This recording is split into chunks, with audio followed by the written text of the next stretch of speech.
শুরুতে আমরা আল্লাহ রাব্বুল ইজ্জা ওয়াল জালালের দরবারে শুকরিয়া জানাই। আমরা জানি যে এই জিলহজের প্রথম দশক মানে প্রথম 10টি দিন খুবই গুরুত্বপূর্ণ 10টি দিন।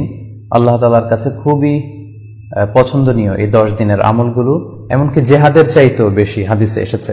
এবং কালামুল্লাহ মাজিদে আল কুরআন আল কারীমে আল্লাহ তাআলা এই জিলহজের প্রথম 10 দিনের শপথ করেছেন।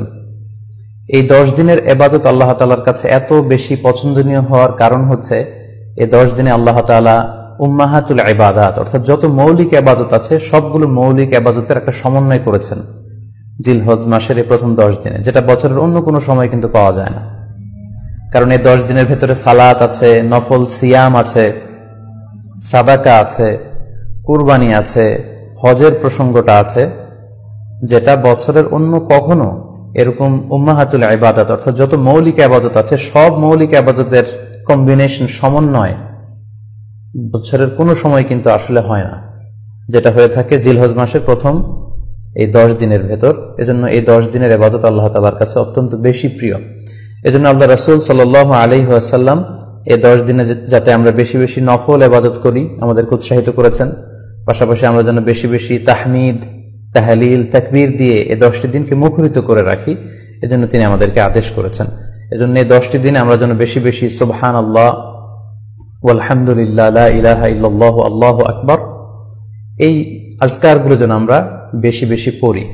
এবং আরাফাতের সিয়ামের ব্যাপারে আল্লাহ রাসূল সাল্লাল্লাহু আলাইহি ওয়াসাল্লাম আশা করেছেন যে 9 জিলহজের যে নফল সিয়ামটি অর্থাৎ আরাফার রোজা, এই আরাফার রোজা যে ব্যক্তি রাখবে আল্লাহ রাসূল সাল্লাল্লাহু আলাইহি ওয়াসাল্লাম বলেন যে আমি প্রত্যাশা করি এই সিয়ামের বদৌলতে বিগত একটি বছরের এবং সামনের একটি বছরের যত পাপ হবে এই পাপগুলোকে আল্লাহ তাআলা আমাদের জন্য ক্ষমা করে দিবেন। এবং জিলহজের 9 তারিখ ফজর থেকে কিন্তু আমাদেরকে ওয়াজিব তাকবীর পাঠ করতে হয়। আমরা জানি সেটা শুরু হয় আরাফার দিন ফজর থেকে। 9 তারিখ ফজর থেকে শুরু করে 13 তারিখ আসর পর্যন্ত এই তাকবীরগুলো প্রত্যেক সালাতের পরে পড়া আমাদের জন্য আবশ্যক। আমরা যেন এই নফল আজকারগুলো, এই নফল তাকবীরগুলো যাতে আমরা বেশি বেশি করে দেই।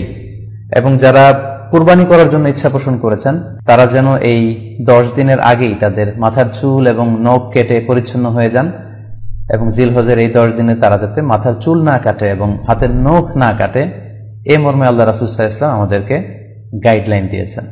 সব মিলে আল্লাহ তাআলার কাছে এই 10টি দিনের ইবাদত খুবই প্রিয়।